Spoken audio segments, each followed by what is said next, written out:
Meeting is now streaming live on Facebook. Hooray! Okay, good. We were just messing around with technical issues, so sorry we're a little bit late.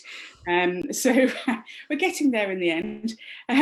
So we'll just dive straight in. So I've been joined by Michelle, who is a native to Weston-super-Mare, moved here just recently, and is a founding member of City to Sea. We're going to be talking a little bit about because she said, I don't want to bore people talking about my life. You've lived a really interesting life, Michelle.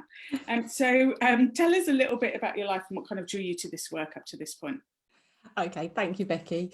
Yeah, but you know, we don't want to be going about all day, do we? Oh, hello, I'm back in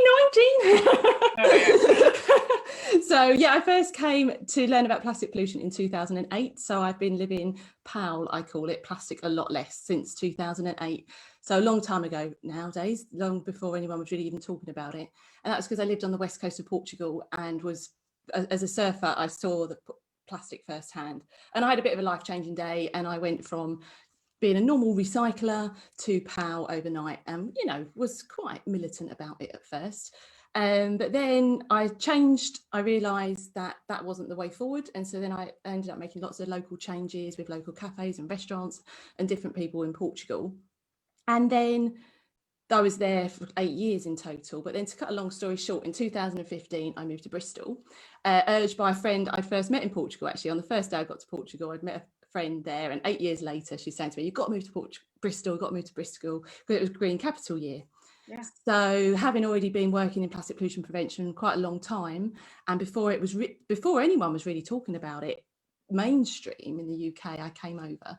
So, and I ended up being one of the founding members of City to Sea. So Natalie Fee got in touch with me over Twitter, and then we met up, we sort of got on, we started making videos together and doing different things, loads of different things. And then I ended up being the creative director at City to Sea and being with City to Sea for 5 years, and I left in February this year. So City to Sea had an amazing campaign. So we did Switch the Stick, which was the cotton bud campaign, which cotton buds from plastic to paper may seem like quite a small thing, but they are 400 tons of single-use plastic a year. And as we know, they wash up on the beaches because they go down their merry way down the toilet and they end up on the beaches. Oh, it was a massive win. And then we had other campaigns such as Refill and Plastic-Free Periods that all were just rocketing. And now it's a massive organisation, big and grown up. But yes, I parted ways with them back in February. And just before that, I had put out a book that I started writing before. In 2014, I got the idea for a book by spending a bit of time in Singapore, actually. And last year, I brought it to life. So this is my book, my children's book. I don't know if you can see that there. Seb and Polymath on their ocean quest. And there you go. You can see it? Yeah. Yeah. And this is a superhero story aimed at preventing plastic pollution. So Seb learns how to say no to single-use plastic, and she's taught by mentors that come along the way. And not myself actually, but someone did compare it to A Christmas Carol. I'm not sure if I can quite compare myself with Charles Dickens, but she has Polymath comes along and visits her first of all and shows her what she can do. And then as she goes through her journey and she keeps being told, you're just one little girl, what difference can you make, is what she's told through the book. And then she has 3 visits from 3 marine animals, albatross, a leatherback turtle and narwhals. I still can't pronounce narwhals. It's narwhals, apparently. And then Polymath comes back in the same way as A Christmas Carol. So, but it wasn't the plan, I'll be honest. It was more of a coincidence. And I've had it illustrated down. Yves Borat illustrated it in Cornwall. So it's an illustrated chapter book aimed at children over 5+. So I put that out last year with the wonders of crowdfunder and a crowd who supported me, who helped get it on the shelves. It's now in Waterstones actually in Weston, and it's in Good and Proper in Weston as well. Very good. So you describe yourself, you are a surfer, almost professional. Is that why you moved to Weston-super-Mare? Because obviously we're known for our surfing, kite surfing at least. So what made you move to Weston? I would love to learn to kite surf actually. I haven't yet, just because I haven't got the kit. So I would love to learn to kite surf, but I don't kite surf. I sometimes look at those waves on those beaches when they're this big and they're just peeling in, and I'm just like, surely it's possible. I even went and spoke to the RNLI guys and said, surely it's possible. And they were like, no, it's not. I was like, please, can I go? And they're like, no, you can't. I was like, oh. I have started swimming in there this month. Good. So, there's lots of people who do. Yeah. Great. So this is a public call out now for people living in Weston who are kite surfers. Please, could you lend your kit to Michelle and give her a lesson? There we go. Oh, that'd be amazing. Thank you very much. I'll give him a book, yeah. What brought you to Weston? Just, I mean, obviously it's a beautiful town, amazing place to live, but why? Why are you here? What are you doing here? Why am I here? Well, be honest, we got chucked out of a house. We had a house for 6 months we were renting. Me and my friends loved it. It was amazing. I'd already moved a lot. And so it was like, oh, finally we found a house. And after 6 months, given the boot. So I spent like 6 weeks looking for a place to rent in Bristol, and then it just dawned on me that every weekend I was leaving Bristol. I was like, why am I just going to live somewhere I just want to leave all the time? It's not that I don't like Bristol. I love Bristol, but I just felt I just needed to be closer to nature, really. And then an old housemate said, have you tried Weston? And I was like, no, what? Well, that's an idea. And then I started looking for places in Weston. And I came to the BBC radio thing with you, if you remember rightly. Yeah. And it's like, yeah, why not give Weston a try? And at the time I was commuting to Bristol a few days a week. And yeah, I love it. It's lovely because it's sort of near to lots of places as well. You know, I can surf in what else quite easily. I could surf in Devon, Cornwall, and the bottom of the street, I've got the sea. I mean, yeah. That's special, isn't it? It is really special. That's great. You know, and obviously a lot of your work with it started, your kind of like your green ambition started with what was going on in the sea, and so it just seems just perfect for you to be living here. So that's fantastic. And you know, we've got cleaner coastlines here. We've got I mean, the organisation rather than the coast itself, but we've got all of that going on. So you know, easy to make friends. There's a lot of things going on. They've got a lot of refill stations in Weston-super-Mare. I did some action days here, and everyone was so up for it. I just walked through the town, and there's refill stickers everywhere. Yeah, there's everywhere refill stickers, which is brilliant. And also you and I did events as well. We did an event at the Blake Hay Theatre. So trying to kind of like get businesses in Weston to come together to be able to buy more cheaply if they were bulk buying, things that didn't really involve plastic. But let's just focus on what we can do to help people have kind of like a less plastic Christmas, a greener Christmas. You know, what does that, you know, looking at what that looks like for people. You know, I mean, obviously you're surrounded by Christmas lights and dealy boppers that I can see in the background there with your tree and all of your decorations. As am I. It's like a Christmas grotto in here, don't you know? Ching, ching, ching, ching, ching. Not happening. So tell us about the kind of Christmas you're going to have, and tell us what we need to be doing for Christmas. So let's start with the kind of Christmas you're going to have. The kind of Christmas I'm going to have is I've actually not even decided what kind of Christmas I'm going to have yet. And it was actually only today that I looked at the calendar and was like, oh, it's next week, is it? Okay. I have noticed the lights have started getting more and more around the street, apparently more than they've ever been. So what kind of Christmas will I have? I'm not sure yet. I might be here or I might be back with my family. That depends on all of the regulations and the common sense that I actually would like to bring into it rather than what they're telling us we can and can't do. So I'm not sure how that's going to look. But I do know that it will look like I won't get many presents. And not because of my family being a total bunch of Scrooges, but because they finally over the years got the message that I don't want loads of presents, because I do feel that there's just so much, you know, presents around Christmas, and a lot of the time people are stressed out buying it, and they're often sometimes stressed out receiving it. You know what it's like when you receive it, oh thanks, oh thanks. And actually there's a lot of that goes on, and I mean there's amazing presents. You can get amazing presents for people. Definitely, don't get me wrong, you can, but there's also a lot of, you know, rubbish, shall we say, in a better word. So yeah, there won't be many presents for me anyway. I'm sure there will be if I went back to my family's, but not personally. But that's fine. That is absolutely fine. And one of the ideas I had to get better ideas about presents rather than presents was I can't be the only person who's been a little bit late with the old Christmas thing. So for people who haven't quite got around to it yet, no dramas. Instead of going out and buying a load of stuff at the weekend and dealing with crowds and all of that, like give your friends like a gift voucher for a picnic in January, which someone will always remember. A picnic on the beach in January will be remembered. We'll be like, oh, do you remember that time we froze on the beach? But wasn't it lovely? Or a gift voucher for afternoon tea, or whatever we might or might not be able to do this year. So I find that's a good way of... And that's really going to help support local businesses as well. So, for example, you know, if we've got some of our restaurants, I know that you can get gift vouchers for things like Bistro Pierre. You can get gift vouchers, I'm pretty sure, for really any of them. I think Loves, let's give Loves a shout. Yeah, I'm sure you can get gift vouchers for Loves.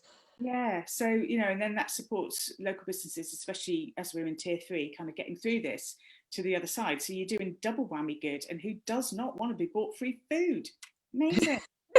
Who doesn't want to be free food? Yeah, even if you get that person a takeaway so they don't have to cook and wash up again. That's great. Good. So that makes sense. What other thoughts have you got? What other things can people do, and maybe that they haven't thought about before? Well, I did think actually that we could take some lessons from 2020, sorry, as we go in for Christmas and into 2021. It's just about that slowing down thing and taking that, like how people really appreciated it. And it can be easily forgotten now. Not everyone, I'm not underestimating this at all. But a lot of people did slow down. They did spend more time with their families. They did spend more time getting out in nature. And that could be really something good to do over Christmas as well, is just to get outside, you know, even take your shoes and socks off and walk along the beach, even if you need to do that on your own, because, you know, being with so many people is too much for you to go and do that. And making people presents, like people were starting going on a massive, like, let's all make bread at some point, and banana bread. Wasn't everyone making banana bread? And, you know, making someone a gift and bringing that the good things that we did learn about from 2021, bringing that into Christmas. But what I think is also really important when we talk about the local thing is shopping local. We're so lucky in Weston. We're so lucky. We've got a lot of local shops, and we've got also organic veg deliveries. So that's a good way. And at the moment, by eating in season to make it greener, we've got all of our vegetables at the moment are in season. What we eat is Brussels sprouts, you know, parsnips, turnips, swede, all of those stuff can all be brought locally, and it can be brought from British farmers as well. And something about the veg box idea is if you haven't treated yourself yet to a veg box, you could treat yourself to a veg box and give it a go. But also, if you do know about veg boxes, get yourself a voucher for a couple of weeks and give them the taste of a veg box and see if they want to do that next year. And that's supporting so many ripple effects of organic. Yes, you know, we live by the sea and it may not feel as direct as plastic pollution, but the chemicals that are going into the other products and then coming into the oceans that way, it's, you know, it's massive. And often it's not. I think people think it's going to be a lot more expensive than what it actually is as well. And they're like got a lot more better nowadays that you can choose what you want sometimes. You don't just get what you're given a lot of the time either. Yeah, so there's no a veg box of onions, because that no. Exactly, you can say, I don't like onions, keep your onions out. Then my housemate got, I want loads of potatoes. She got a lettuce and some cow. I was like, why didn't I get lettuce and cow on mine, eh? She was like, because you do. I was like, well, I'm ringing them up. I want some lettuce and I want some cow and the potatoes, thank you very much. I'll have all of that, thank you. I'll have all of that. That makes complete sense. How do you bridge that conversation, you know, maybe even with your own family, you know, that you're saying to them, I don't want you to buy me a lot of presents at Christmas. But how do we bridge that conversation to say, I'm not going to buy you a lot of presents at Christmas. I'm going to make you stuff. I'm not going to wrap it, because when we think about things being wrapped in paper, but obviously Christmas wrapping, lots of plastic in it. All that shiny stuff is plastic. It's. I read a fact about that looking up this. And do you know what? I'm not even going to quote it because it was so absurd. I was like, surely we don't use that much plastic wrapping paper, do we? And they said, well, actually, when you think about it, every single house has got these massive piles under the tree. Yep, we probably do. So yeah, definitely the way you wrap the presents is important. You can even use old scarves, you can use old newspaper, and you can make it look a bit pretty with a little bow. But yeah, how do you get around the conversation? So you can sort of maybe say, look, I just want to cause you a little bit less fuss this year by not getting me too new. It's not that I didn't like your last year's presents, but I'm just trying to do this. I mean, you could even quote David Attenborough, Everyone Loves Sir Dave, and say, look, because of there was, you know, I'm not sure if it's still on iPlayer, but it was an iPlayer, Extinction the Facts. If people haven't seen that, and if people have seen that, they will totally understand why you're saying, okay, let's have less presents this year. If they haven't, maybe asking them to watch that over Christmas is a bit, strong, but maybe into the new year they could watch that. It isn't easy yet, and it is definitely a challenging conversation. I mean, do you think there's been an uprising of kids actually saying, I don't want as many presents this year for these very reasons? Because obviously the kids are kind of like more, down with David. What do you mean by the kids? Do you mean the kids, or do you mean the kids? Which kids are you talking about? There's the kids that are still demanding, designer clothes, Nike trainers, all of that kind of stuff.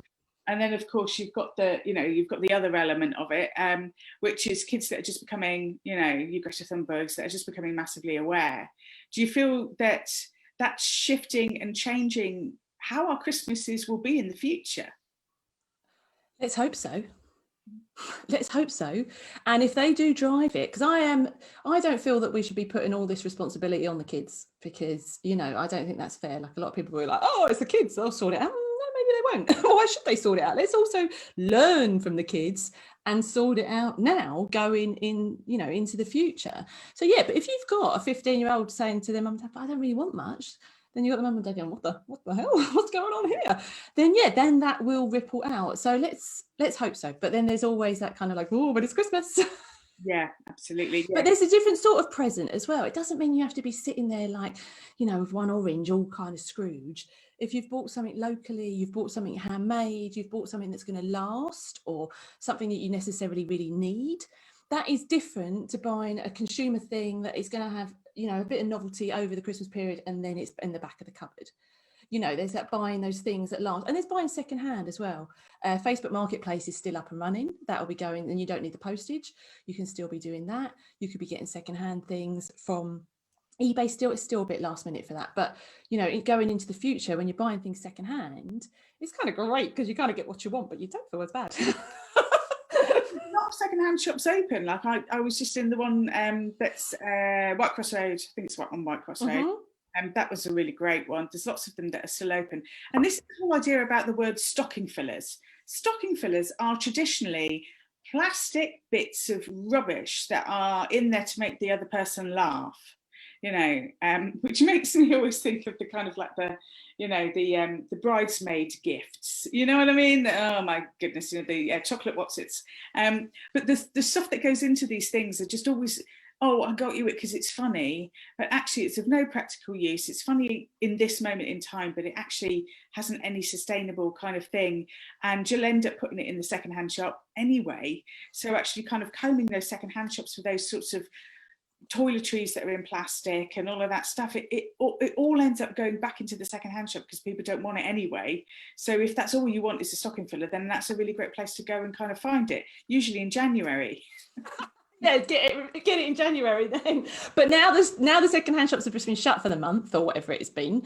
And they've been inundated by donations this year because people have been having clear outs. Yeah. So this year, it's charity shop pickings. And I have done all of my shopping before in the past. This year I don't know I'm doing any shopping full stop, but in the past I've done all of my shopping at charity shops, and what it means is you can spend a lot less money but get a lot nicer stuff. So instead of buying a certain thing that might have cost you 30-40 quid new, you can get it for a £5, and then you can either spend a £5 or you can spend up to your 30 quid and get more stuff if that's what you want. But I guess it's about stopping that stuff, but while also feeling people want their kids to have presents to open. So, yeah. But you can buy books. Last year I bought books. My sister said I went a bit over the top. So I bought an advent calendar of books. So they basically had a book for every day of the 24 days. So this is like, it's a bit much. That's actually too much. But actually then but it was all bought from the charity shop. So there was lots to open. Brilliant. I love that. An advent calendar of books. Yeah. I know lots of people adore that. That's fantastic. We had a message come in from Richard, and he said, "Hello, Richard. Hello, Richard. He says, how about looking out for a neighbour, someone who may not have gotten anything, may not have anyone, a small thought, a phone call, a knock on the door, a hello, a wave." It's funny, last year I did a campaign for Avon and Somerset Police. Yes, yeah. Your advert is brilliant. Yeah, well, it was a very simple idea that if you had an extra Christmas card in your box, just to kind of like look out for any neighbours that you think, actually, I don't even know that person's name, but maybe I don't have to put their name on. Maybe I know where they live. I see them out and about all the time. They live alone. I'm just going to say, you know, happy Christmas from, the Ross family at number 34. And I do think, actually, especially at this time of social isolation, I was saying this to a friend, we used to have kind of like the elder person maybe standing at the gate just waiting for someone to go past so they could have a conversation about the weather or about something else. Or there's the person who ends up talking just that little tiny bit too long to the cashier in the supermarket just because they haven't had a conversation with anyone else. Well, I am now that person. I was going to say, you one of them now, because I know I am. It's like, that's just not for elderly people. Young people who work from home, who are stuck indoors, who are just like craving a conversation. It's like it's not only that. And but now we understand it, and you realise that actually, yeah, it's hard, and you do, and now it's even